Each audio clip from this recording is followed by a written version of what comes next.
Nothing should be off limits from intellectual dispute. Taboos only serve to hinder humanity's progress towards becoming more rational. We can debate about what's the definition of a pedophile, what should the age of consent be, and whether loli hentai should be legal, and then afterwards we can have a debate about whether I should kill you by making you ingest a turistramonium or injecting you with stonefish poison. I don't actually support murdering Vaush, but I find it very appealing conceptually. I love executing pedophiles, and Vosh is as much of a pedophile as they come. Pretty fat and hideous, too. I'd sort of brew up a nice, damage health poison, and then pickpocket it into his inventory. Of course, you shouldn't do that, but you can fantasize about it and talk about it. Listen, I'll get you on my Skyrim Together server, and I will pour Drano in your anus. Your Honor, my client did not make death threats towards anyone. Maybe in Minecraft. Of course I'm not advocating for killing BreadTubers. I mean, obviously it goes without saying that murder is wrong. But, we shouldn't feel like we can't have an open and honest discussion about what constitutes as murder.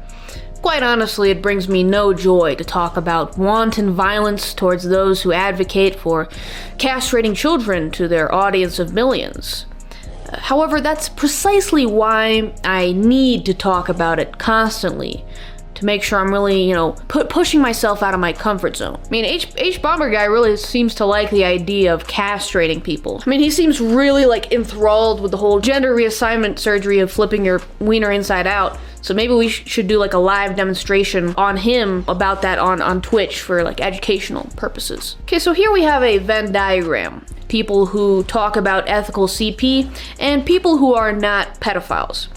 So as you can see, these are two completely separate circles. If I were to take a utilitarian approach, kind of like the intellectual heavyweight Destiny, the death of about a dozen leftist YouTubers would result in a small amount of pain for them, even if we gave them concrete enemas, compared to the large benefit to society as a collective. I have a trade offer for you.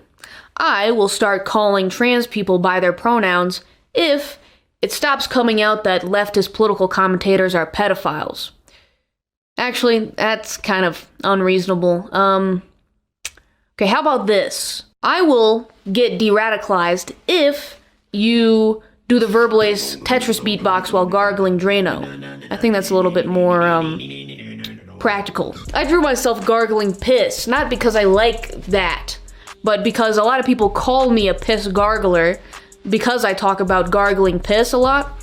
And so to kind of play off that, I'm sort of embracing the identity. I'm very invested in getting the answers on my channel. I place a large amount of value on research, science, things like that. So for my upcoming ethical CP debate, I do these weekly, I did some field research by consuming 400 terabytes of CP and,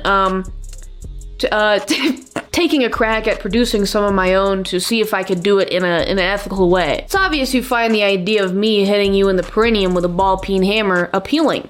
The feeling is mutual. You also, on some level, do enjoy my threats of violence against you, though they do make you uncomfortable. Are you really sure you don't want me to roll up to your house and, stalk you? Just checking, unironically, you don't want that. Okay.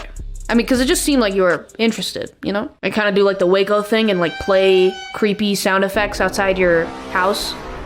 Like the Vine Boom with extra reverb, at 3 a.m. when you're trying to sleep. For real, you don't want that? How do you feel about me clogging your toilet? Like breaking into your house. You know what? Forget it. Never mind. It's very clear that it should be illegal for me to walk up behind you on the street and throw an ice pick at the back of your head. However, why should it be illegal for me to draw that scenario and then write "I'm coming for you" at the bottom of it and write your home address and then post it as a reply to one of your tweets? I mean, just why should it be illegal to walk up to you when you're in the shower and take an industrial power vacuum, stick it up your butt and vacuum all your insides out when capitalism is allowed? It seems kind of like a double standard, I mean, if we're being ethically consistent, the fact that there are corporations that exist means that I should be able to turn a wood chipper into a vehicle and then like chase you down with it. Why should it be illegal to make you smell my finger? Alright, ASMR cranial nerve exam. Alright, when I'm testing your sense of smell, smell my finger. Actually, Vosh would like that. He would like if I did like a ASMR roleplay on him. ASMR roleplay, you're the horse. What if I connected your water line to your freaking septic tank